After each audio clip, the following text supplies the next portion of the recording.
damay nuyu bu baax monsieur le maire Palla Samb ma koy nuyu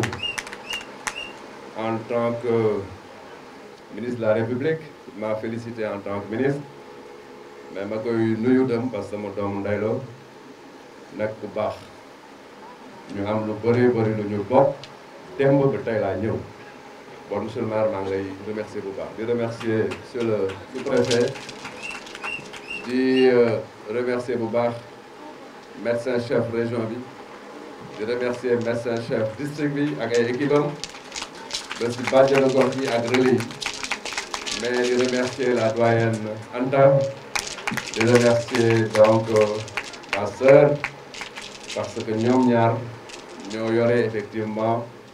di wax donc ñoom ñooy gunge structure bi en tant que marraine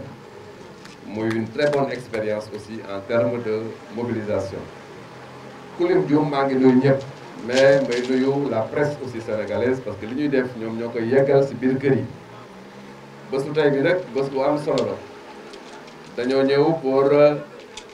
ànd ci célébration octobre rose mais avant ñu yegg ci fii am na lu bëri lu ñu gis ci centre Gaspard Camara may taxaw ci loolu nag pour ubbi juste une parenthèse pour wax ni boo ñëwee ci centre Gaspard Camara da nga naan am na fii ci Sénégal ay structures yoo xamante ne amuñu dara loo xamante ne structure yu nekk ci privé bi ñu fayeku lu bëri ëppale nañ leen bon de ñii di liggéey Gaspard Camara xam ngeen ne seen ministre kontaan na lool ci yéen parce que expérience réussie laa fi gis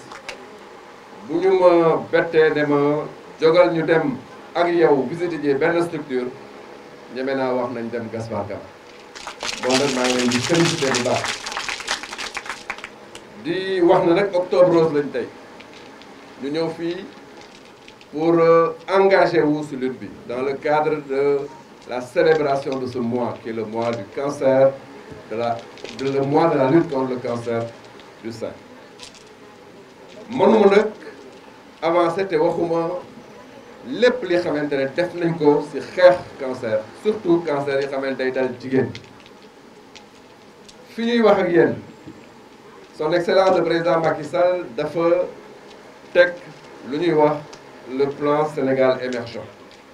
yaakaar naa ne plan Sénégal émergent kenn du ko laajte kenn du wax ne mooy lan mais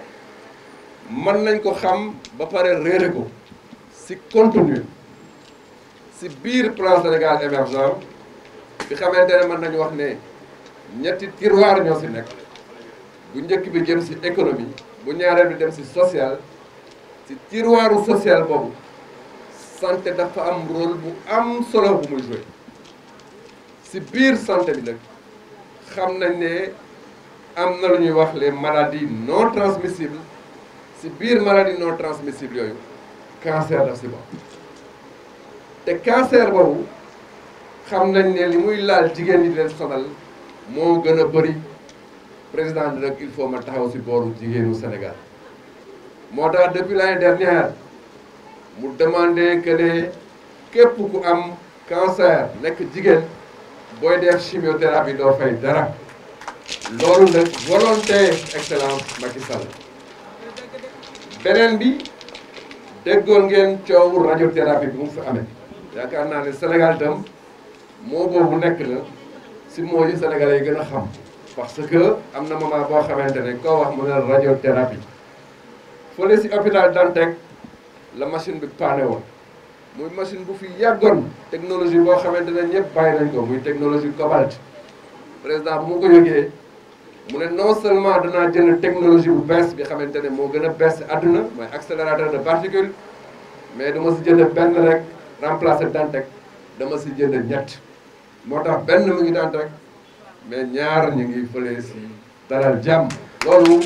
ku am vision moo koy def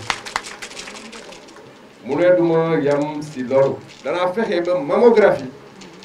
nekk région yëpp fi may wax ak yéen ci fukki région ak ñeenti fukk ak benn am nañ appareil mammographie ñett yi amagul woon muy Sédhiou muy Kaffrine muy Kédougou mois de décembre dañ leen di inaugurer la ay hôpitaux yu bees tax buñ koy inaugurer appareil yooyu ñu ngi ci biir bon dëkk décembre région Sénégal yëpp dana ñam mammographie loolu vision moo koy joxe ak koo xamante ne xam na fan la bëgg a yóbbu réewam ma ne cancer dafa nekk loo xamante ne da nga ko war a traité de A à Z boo dépisté woo doyam foofu mais day dem ci gestion bi ba am ñoo xamante ne sax dafay laaj lu ñuy wax des soins palliatifs benn accompagnement boo xamante ni dañ koy gunge mais loolu nag suñu réew waru ci dellu gannaaw moo tax président ne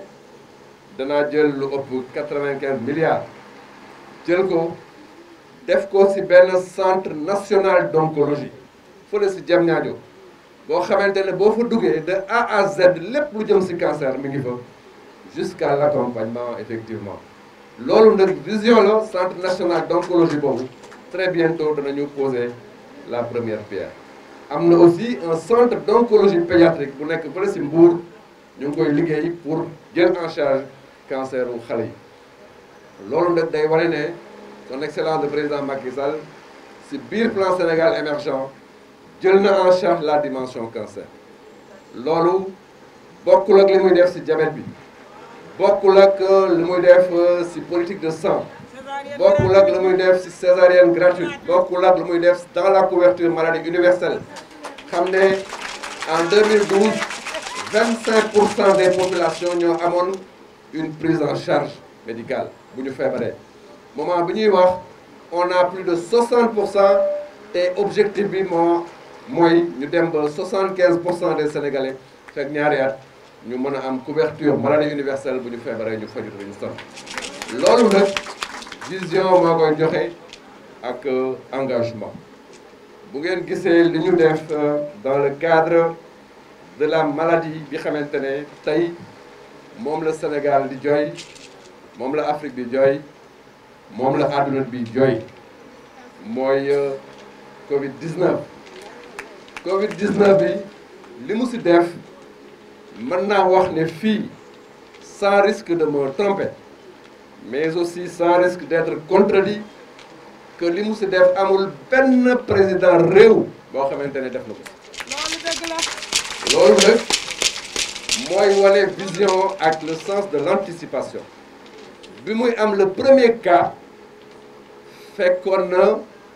moom pare na déjà son plan de riposte loolu déjà mooy esprit d'anticipation boobu ak léegi bàyyiwul effectivement la lutte